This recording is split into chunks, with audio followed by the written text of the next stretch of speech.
तफसीलात के मुताबिक जिला सांगड़ ने नए तैनात होने वाले सिंध के बहादुर पुलिस ऑफिसर आबिद अली बलोच को एसएसपी ऑफिस सांगड़ आमद पर डीएसपी मोहम्मद आसिफ अराय के हमरा PDSP Zakaria Karijo, DSP Zahid Ahmed Nasir, inspector Ali Nawaz Miri, PRO 2 SSP Sanghar Abdul Qadeer Mughal ने परतपाक इस्तकबाल किया और चाको चौबंद दस्ते ने सलामी पेश की।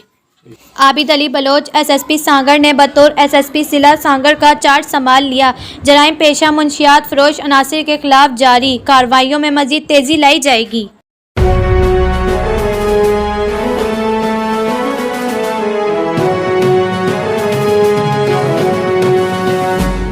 हर जुर्म पे घेरा डाले, हर अज़्म में एक चट्टान, जो बांटे रोज उजाले हो धरती पे कुर्बान।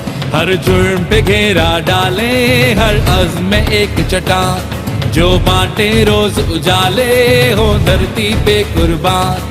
ये लोग हैं हिम्मत वाले, हम सबके हैं रखवाले। ये लोग हैं हिम्मत वाले, हम सबके हैं रखवाले। ऐ जान मुझे पहचान, मैं तो हूँ तेरा मान, मान मान हाँ मान।